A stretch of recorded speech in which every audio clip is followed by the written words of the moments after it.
महाराष्ट्र मीरा भाईंदर के इतिहास में पहली बार इको फ्रेंडली गणेश मूर्ति प्रदर्शनी का आयोजन पूर्व उप महापौर तेरा तुझको अर्पण के सिद्धांत के अनुयायी हसमुख गहलोत की पहल पर सिद्धहस्त मूर्तिकारों को आमंत्रित कर भव्य प्रदर्शनी इंद्रलोक स्थित धम्म सम्राट अशोक बुद्ध विहार में लगाई गई, जहां करीब 2500 लोगों ने पंजीकरण करवाया तथा 600 से अधिक पर्यावरण प्रेमियों ने इस अवसर पर शपथ भी ली। पूर्व महापौर हसमुख गहलोत शहर के पर्यावरण संरक्षण को लेकर काफी समय से चिंतित है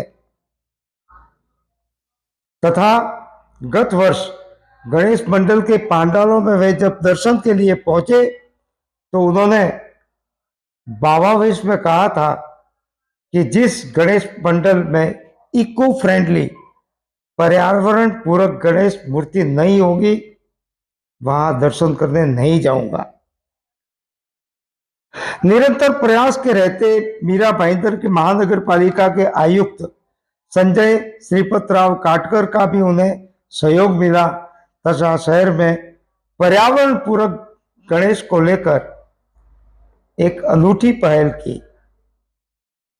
यदि पिछले वर्ष के शहर के गणेशोत्सव पर हम नजर डालें तो शहर में 25,000 गणेश मूर्तियां विसर्जित की गई, जिसमें केवल 500 से 600 ही मिट्टी की मूर्तियां थी, ऐसा महानगर पालिका के आंकड़ों के अनुसार बताया जाता है। जबकि करीब 24,000 से अधिक पीओपी की गणेश प्रतिमाएं थी। यहाँ यह गौरतलब है कि हम गणेशोत्सव को तो धूमधाम से मनाते हैं और मनाना भी चाहिए। यह हमारी राष्ट्रीय सामाजिक जागरूकता का प्रतीक है। गणपति शुभ के कारक है, लेकिन हम जिस जलाशयों में पीओपी की बनी गणेश मूर्तियों का विसर्जन करते हैं तो उस जलाशय की गहराई भी कम होने लगती है तथा समुद्री जल में रहने वाले जलीय जीवों पर दुष्प्रभाव पड़ता है। इसलिए यदि हम पर्यावरण की बात करें तो हर गणेश मंडल को यह चाहिए कि वे पर्यावरण पूरक गणपति की मूर्तियां ही अपने पंडाल में बिठाए। पर्यावरण जो है वो हमेशा समय के साथ खतरे में आती है। सरकार अपनी तरफ से कोशिश करती है पर्यावरण की रक्षा करें, लेकिन नागरिकों का भी कर्तव्य है कि हम भी पर्यावरण की रक्षा करें। बहुत सारे विषय है, झाड़ लगाओ, पानी बचाओ, अनेक है, लेकिन गणेश उत्सव जो त्यौहार है ये बड़े धूमधाम से अंदर पूरे देश में मनाया जाता है। और अगर आज देखें तो हर बिल्डिंग में, हर दूसरे घर में गणपति बापा विराजित होता है, कहीं 1.5 दिन, कहीं 11 दिन।